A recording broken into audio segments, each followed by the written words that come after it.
remember the first time I met Connor. He was kind, caring, and always ready to listen. As a single mom raising 2 children, finding someone who truly listened was a rare blessing. Our friendship quickly blossomed. We shared many late-night conversations during our shifts, discussing everything from work to personal struggles. But things began to change. Whispers among the staff about an unusual number of deaths in our ward started to spread. Patients who had been stable suddenly deteriorated and died. At first, I chalked it up to the nature of our work. After all, we worked in a hospital, and not every patient could be saved. Connor was always there, comforting me about the impermanence of life. One day, the police came to interview the hospital staff. I thought drugs had been stolen. But when a detective interviewed me about Connor, my instinct was to protect my best friend. I told the detective, "You're talking nonsense. There's no way my friend Connor could do that." But then he showed me the information that Connor had changed jobs 9 times, and test records of some deaths showing abnormally high insulin levels. It was eerily familiar, and I couldn't ignore it anymore. I began to review the records of recent patients who had died suddenly. They all had unusually high insulin levels and had passed away during Connor's night shifts. I started to doubt my best friend. There couldn't be so many coincidences, but I quickly dismissed it. We never doubted our colleagues when they made decisions, especially when they were good nurses. Connor's knowledge of medication and critical care was impeccable, so I never questioned his decisions. There were times I thought his choices were different from mine, when Connor used a drug that made me think, "That's odd, we don't use that medication anymore. Why is he using it?" But I never thought he was trying to harm anyone. How could a nurse do that? I called a former colleague who had worked with Connor. She mentioned that people suspected Connor was linked to patient deaths. They had found abnormal insulin levels in saline bags. The familiar reasons made me uneasy, but I still hoped it wasn't true. I asked her why they suspected Connor. She said there was no concrete evidence, but when Connor worked there were daily emergency codes, whereas after he left, they only had one every few nights. In the following nights, I watched him more closely. Once, I accidentally walked into the drug room and saw Connor secretly taking digoxin. My heart pounded, but I stayed calm, backed out, and left the room before he noticed. I discovered he frequently used digoxin, a drug that could be lethal in overdose. One evening, after a particularly grueling shift, I sat down with my teenage daughter, Alex. She was my rock, my confidant. I told her about my growing suspicions about the unsettling feeling that something was terribly wrong. She looked me in the eyes and said, "Mom, you need to trust your instincts. If something doesn't feel right, you have to do something about it." I decided to confront him. My heart raced as I approached him.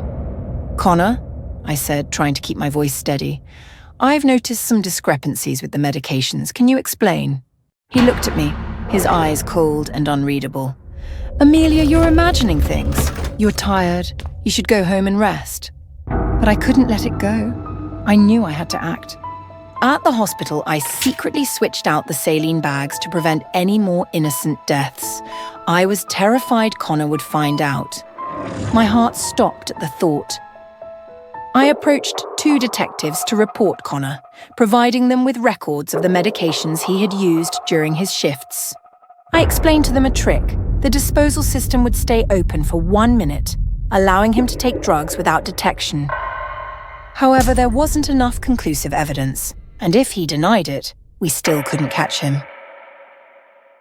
I suggested they give me a wiretap so I could meet Connor and coax a confession out of him. At a small diner, the atmosphere grew tense as I sat across from Connor. My hands shook as I held my coffee cup, trying to keep my voice steady. My heart was pounding. Because we were friends, I cared for Connor, and he cared for me. I confessed to Connor that I knew all the terrible things he had done, and he began to waver and confess to me. There was a long silence, then he sighed. I didn't want to do it, Amelia, but sometimes it felt unbearable. The patients in pain, the long shifts, the pressure. I just wanted to help them escape their suffering. But you killed them, Connor. That's not helping. You need to stop. Let me help you. He hung his head, his voice low. I did wrong, but so what? He moved closer, his eyes filled with menace. Amelia, do you think you know everything? Do you think you can judge me? Just then, the police burst into the room. Connor was startled, his eyes wide with horror. I knew we had enough to arrest him, but my heart ached, realizing that my closest friend was indeed a serial killer. Connor was arrested in 2003. He confessed to killing up to 40 patients and was sentenced to 11 life terms. However, investigators believe the actual number of victims could be as high as 400. I visited him in prison but never got the answers I wanted. When he discovered my role in his arrest, all communication between us ceased. Although Connor was a good friend to me and we had many fond memories, the truth is the truth. He was a serial killer, and that's the punishment he faced. I believe I did the right thing. I hope the families of the victims find the solace and justice they deserve. And I, no matter how much my heart aches, will keep standing strong because that's what I have to do. Recently, many strange things have been happening in my house. Furniture has been moved, newly bought, milk is gone, bottles of wine have been spilled, and there are scribbles on the walls with mayonnaise and ketchup saying, "I am in your room, come find me." I don't know if I am being haunted by a spirit, but everything started that night. My sister and I performed a spiritual ritual for the first time to connect with our deceased mother through an Ouija board. I held my sister's hand tightly. The air turned cold. When the candle went out, red letters appeared before me saying, "I'm in your room. Come find me." Terrified, I ran to the living room and saw the TV was on, switching channels rapidly. Turning around, I saw the words, "Marry me," on the wall. I was horrified. I thought it was my mother, but it should be someone else. Someone real in the house. I told my dad, but he didn't believe me. He thought I had watched too many horror movies and couldn't tell the difference between fiction and reality anymore. Did he think I was joking or something? I was really serious. One day, my sister and I came home and noticed someone had used the bathroom. My father came home shortly after, and I immediately took him to see. His eyes filled with panic. He started searching the house frantically. When he reached our bedroom and opened the closet, a person wearing a ninja mask and a native-style coat sprang out. He was armed with an axe and a steel wrench, and he forced us into the bedroom, locking the door. My dad told me to call the police. Luckily, the window was open, and I quickly jumped down to escape. I couldn't think of much else. I just ran as fast as I could to the neighbor's house and called the police. But by the time they arrived, he had vanished. I was chilled to the bone. He had been hiding in my bedroom watching us. I couldn't bear to return to that house. The experience haunted me. I had recurring nightmares, fearing he would come back to kill my family. So, the three of us stayed at a nearby hotel. The next couple days, my father returned to the house to get some belongings and saw a man standing by the window inside. The police arrived and found threatening messages on the walls. A knife was stabbed through a family photo with the words, "I'm still here, come find me," written in marker. Another photo was pinned with a knife bearing the words, "I will kill you all." The police continued searching the house.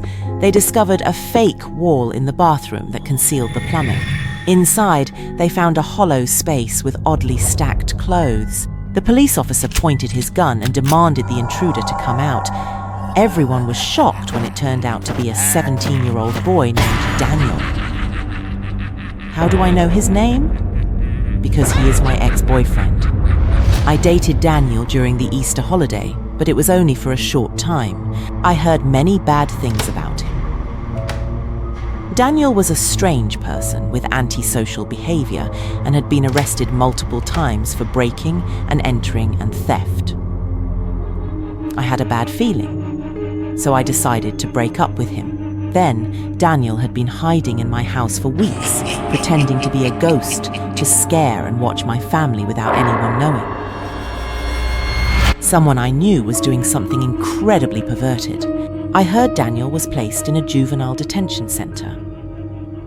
10 months later, his mother mortgaged her house to pay $10,000 bail for his release. I thought the nightmare was over, but it wasn't.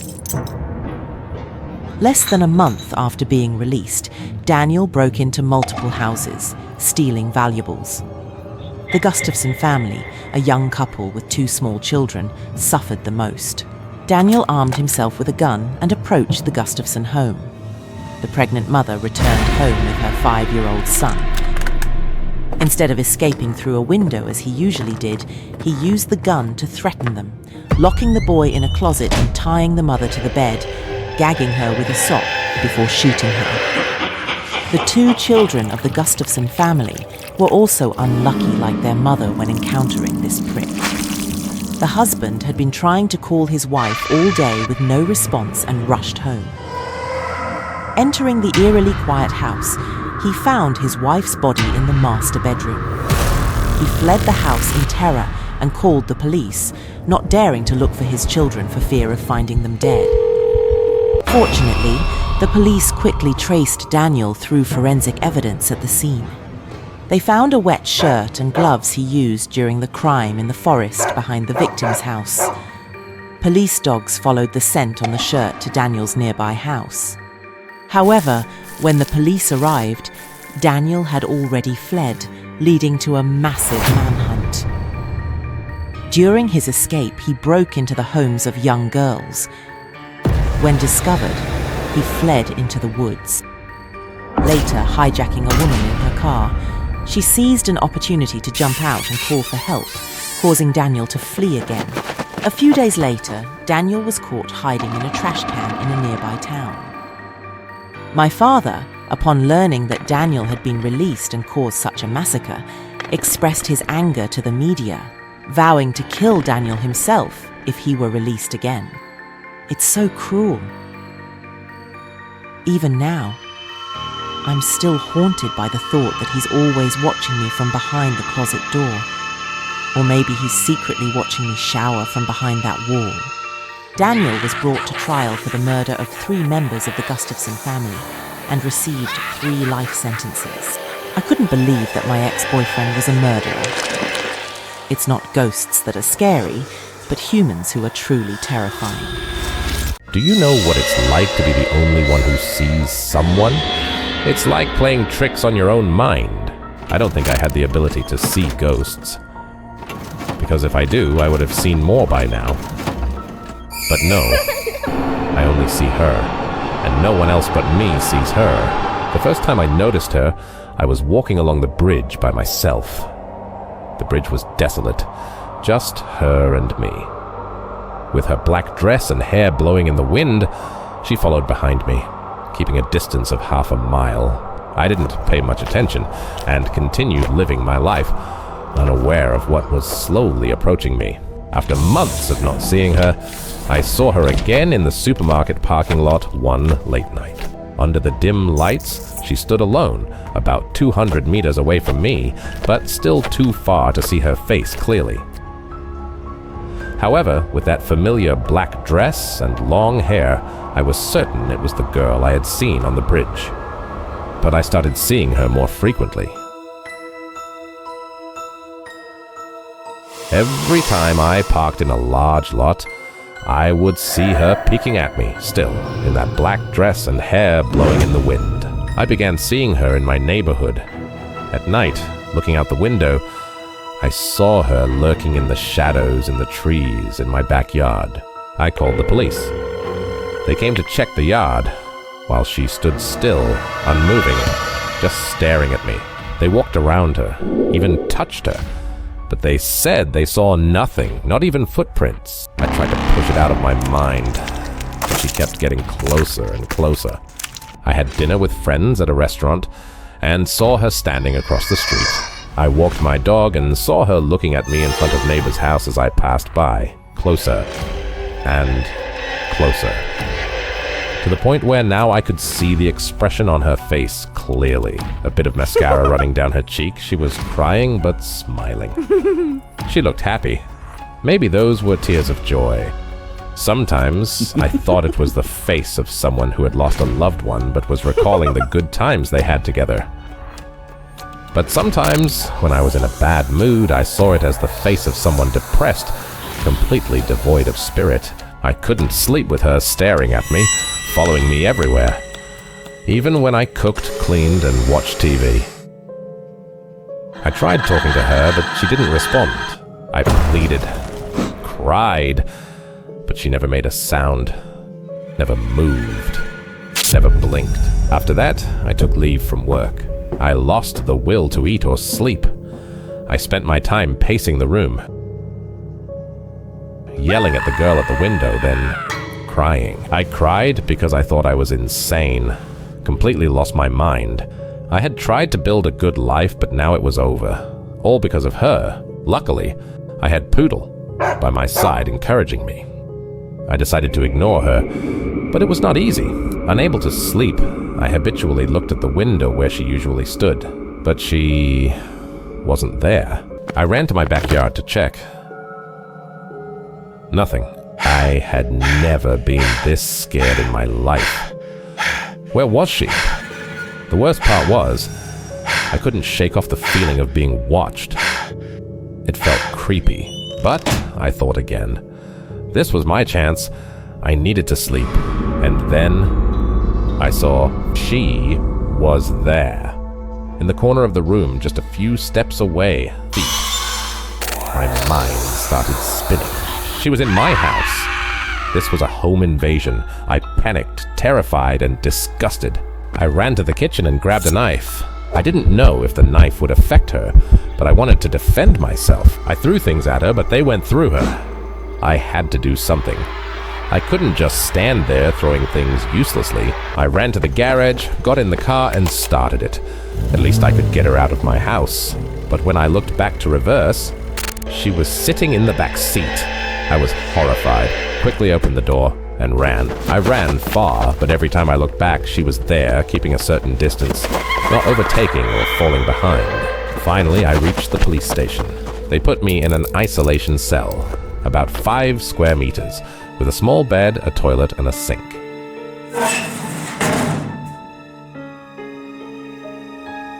I didn't know what the charge was. I was just happy to be in a place with many people. But she was still there, behind the cell door. I breathed a sigh of relief because at least she wasn't in the same area as me. I dozed off a bit. I didn't know how long I slept, but when I woke up, she was kneeling beside me with a painful smile.